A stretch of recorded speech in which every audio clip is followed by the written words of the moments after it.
Ladies and gentlemen, I hope you can hear me well. A very good afternoon to everybody on the call. My name is Nick Muir. I'm the head of growth at Intergroup Partners, and it's my pleasure to start off this webinar this afternoon. This afternoon, we're talking about Mobile World Congress 2018 and the most important trends to emerge from that particular show. I think what makes Mobile World Congress so unique is the diversity on offer, but it's very difficult to get around and to see everything. And what we're doing today is trying to provide a high-level view on the trends that have emerged from that particular show, and less about Samsung's Galaxy S9, for example. Next slide, please, Pablo. I just want to introduce Intergroup for a moment. We are an international services firm. Our speciality is growth through innovation. We cover 5 key verticals: energy, healthcare, mobility, IoT and industry, and also security too. We cover all of those angles from both a business to business and a business to consumer flavor, if you like. We understand both. Our services are split into 2 distinct categories, however. On the one hand, we have innovation services. Our clients shape markets, they drive markets, and they make decisions on how to deal with corporate development and growth. But at the same time, we cover launcher services as well. So we partner high growth companies of all sizes and covering particularly revenue enhancement and ecosystem partnerships. Our view today is based looking at all of these topics here in terms of strategy, technology scouting, where to invest your money, your time, your corporation's resources, and also a little view on those trends that can help you enhance your revenue and indeed your partnerships. However, one thing I do want to cover before we move on is what makes Intergroup unique at the moment is not just our services, but the people involved. There is a core group of Intergroup partners, and a vast pool of associate partners as well. And what joins us together is we've all operated at a very senior level inside major corporations, but also the common thread is we all have an entrepreneurial spirit. And we're this mix of corporate know-how and enterprise skills that make us what we are today, and indeed informs the following slides. So without further ado, I'm going to hand you over to Montserrat Corominas, who is our CEO. Montserrat has been running Intergroup now for 8 years and has earned her stripes in very, very high positions inside Nokia, Siemens, and a variety of other major corporations. So without further ado, Montserrat Corominas. Thanks very much, Nick. Thank you very much to everybody who make the time to join our small webinar. Indeed, if we talk about the Mobile World Congress, I am an old-timer. I've been part of the telecommunications industry in the fortunate shot to join that 2000s. This was when mobility, we were trying to sell services based on a 3G network. So we know our stuff in this respect, and we were very much wondering who's going to attend on the Mobile World Congress last year. Last year was quite important because we saw a lot of digital offices of companies, automotive, attending, watching. So we were not certain whether it was a telecommunications exhibition or not. When we set up the targets of what we are looking for, independently from what's exhibited there, we believe that these are the topics which are the most important to us, at least, based on the preferences and the daily conversations we have with customers. On one hand is all the ID, mobile authentication. Our identity is part of our mobile life, and our mobile life can probably cannot be even out-engineered anymore about our life. Second would be a 5G. Is this a new standard? Is this going to allow smart cities to become smart cities? How is this going to take place, and who's going to run the game? The other aspect which we have seen in consumer electronics, also in many other exhibitions talking about digitalization is, what about the consumer mobile engagement? What about the mobility as such related to automotive or to transportation? And another touch of the whole computing behind working would be artificial intelligence. What that does mean, where it does it take place, and is it moving from concept to reality? What are the solutions? And finally, the consumer on AR, VR, which we have been following the last years as well. So let's start. The intention we have here is to give our perception and opinion on what we believe it's a mega trend. What's a mega trend? A mega trend is something which holds more than a season or than 1 or 2 years, something which will keep us busy. Talking about 5G. 5G is the new number. Is that better than the one previously? It's different. So definitely 5G, due to the merge of new technologies, making this technology possible, it really helps, and it's a boost on making possible electrification and digitalization, automation on many networks.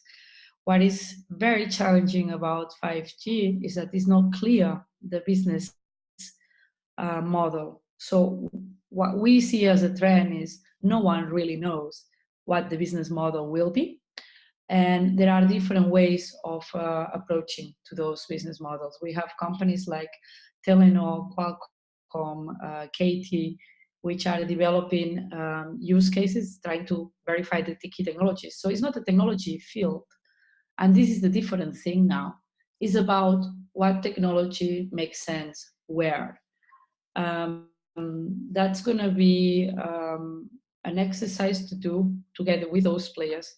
And probably we will not be able, or none of our customers will be able to sell technology if they don't understand what could be the business case part of the 5G. We have some notes on the presentation. We will send it to you, and there are some notes with the key companies presenting, I would say, unusual or more clear concepts related to 5G. Everybody talks about it, but we do believe that KT, Telenor, Qualcomm, Huawei, CT are worthwhile looking into if you are interested into this topic. Coming to the next slide, another fantastic word, IoT. IoT is less about technology as well, but is more about ecosystem. There is a lack of standardization, and we cannot have a connected world without having standardization.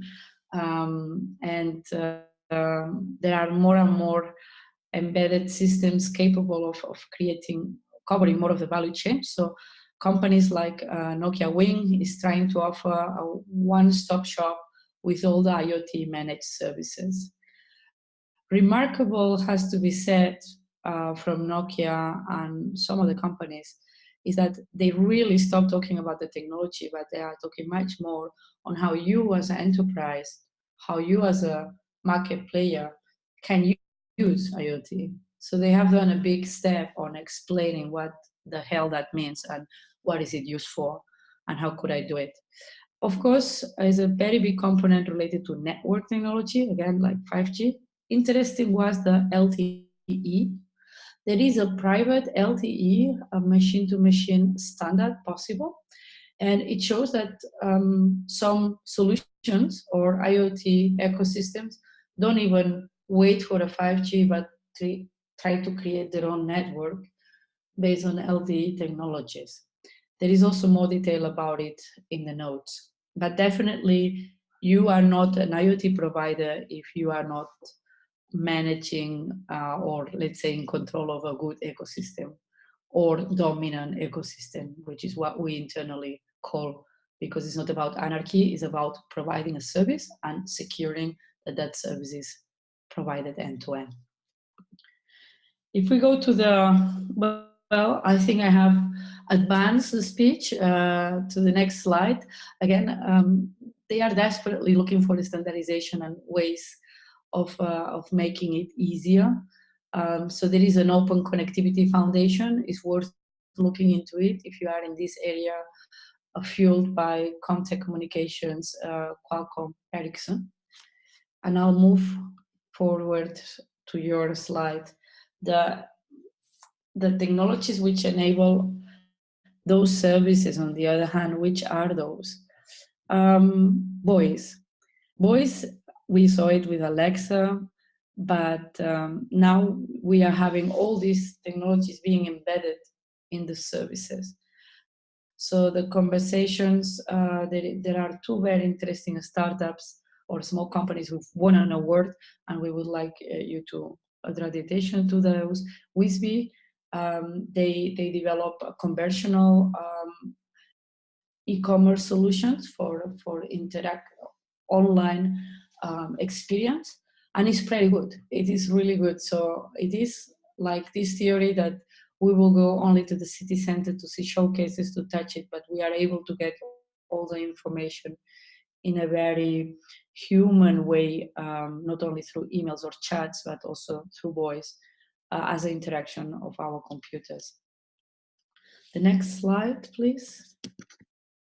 It's something also basic, but very required for the ones who are here in the call, early adopters on any type of IoT or even services like Airbnb, among others. You know how important it is to secure your hub, to secure your local network. And this is a very outstanding product, which is a kind of modern, which is a cyber protector or a police or a guard. It's called Bully Guard, which is going to be now being promoted by many operators, because there is a lot of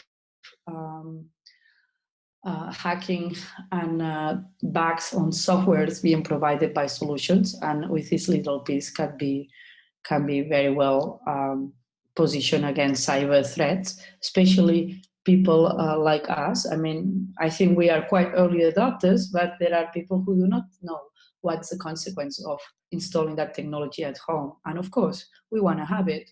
We know there is no food for free, but we need to have a bit of control about the data it's used.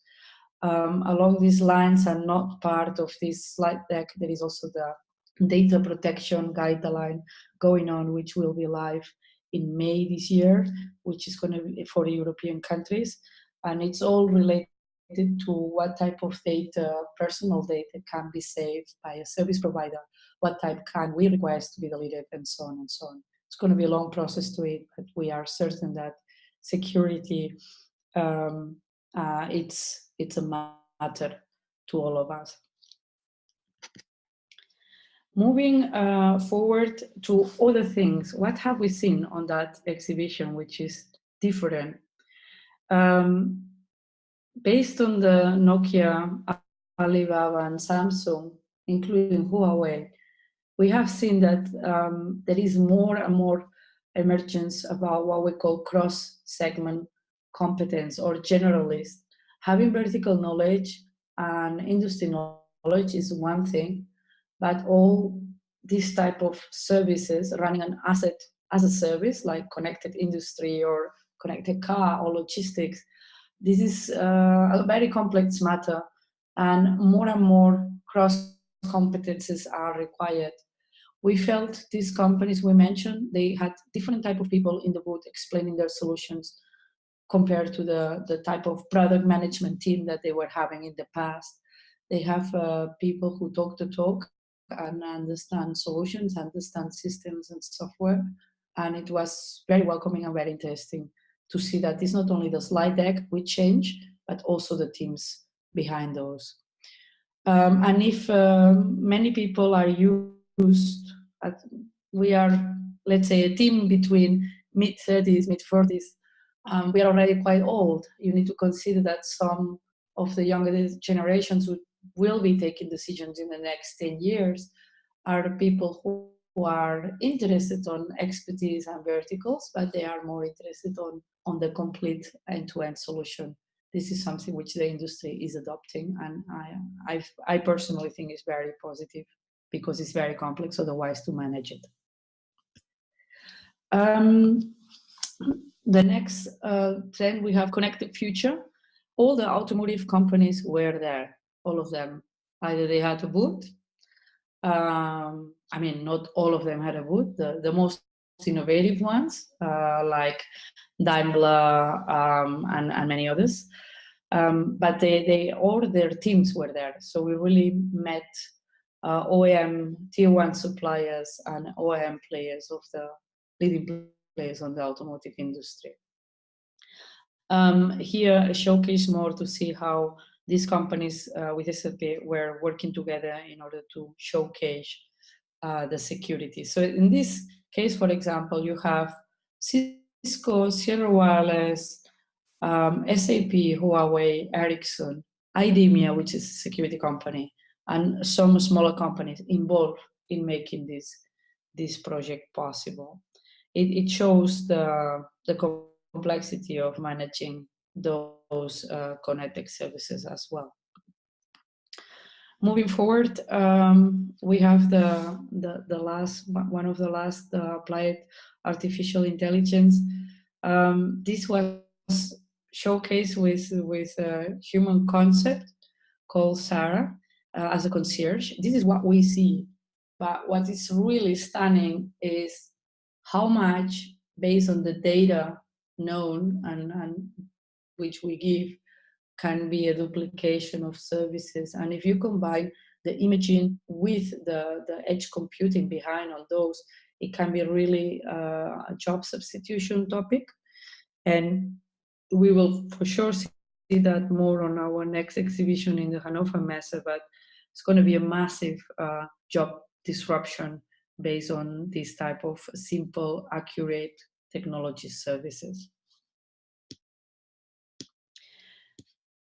On the next one, apart from automotive, which other verticals are there? Definitely healthcare. Automotive and healthcare are the verticals in the Mobile World Congress. It's not about telecommunications only, and we are moving more and more in this trend. There were very interesting topics showing different applications here. We will be sending you the global awards and some of those cases in a separate slide deck. I think that this is like 20, 25 slides, one by one, where you will see the Follow Me by Immersion, which is really an interesting application of virtual reality applied to surgery. And you will be seeing some others like the Ada Wealth platform by Nokia. On the automotive, we have seen mostly two types of technology shown. One was related to connectivity, as we showed before, but the other one, and most interesting, maybe this is not even the best picture of it, but we cannot use all the pictures that we have there because of rights. But everything what is related to cockpit and entertainment in your car, it's fully customizable. It is quite advanced, especially Mercedes was showing their very, very interesting showcases. And last, to show also something on a segment targeting enterprises, there was a very good showcase on augmented devices by Microsoft and Samsung, where you really can see the efficiency of envisioning and imaging on a production site, but also for training purposes. This has been actually not new ideas. What we see now is that the execution of those are easier, are more user-friendly. The glasses feels good. The image has a high resolution. It's evolving, and I'm sure we will see more of it in the industrial exhibition in April in Hanover. Ultimately, maybe I give it back to you, Nick. But is there any questions so far?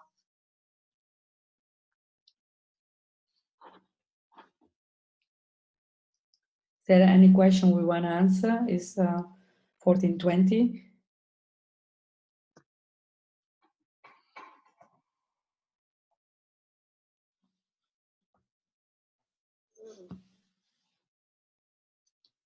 All right. If there is any question, either now or in detail, please feel free anytime to drop us a line. We will be providing these 2 slide decks. We do this in order to train our team as well. We were a team of 6 people in the Mobile World Congress, and there were teams which, of course, because of their segment specific, were back home working hard and getting less inspired. So we think that it's good to share, and it doesn't make a difference whether it is an internal team member or it are customers or peers or colleagues, which we think sharing is caring. So in case you have any question, drop us a line. If not, these are the services that we love doing, and we believe we are good at based on references, which is revenue enhancement and also technology scouting. Of course, new venturing and ecosystem partnerships are part of those products as well. So, thanks, Montserrat. And I think I nearly heard a question there, but I'm guessing they changed their mind at the last moment.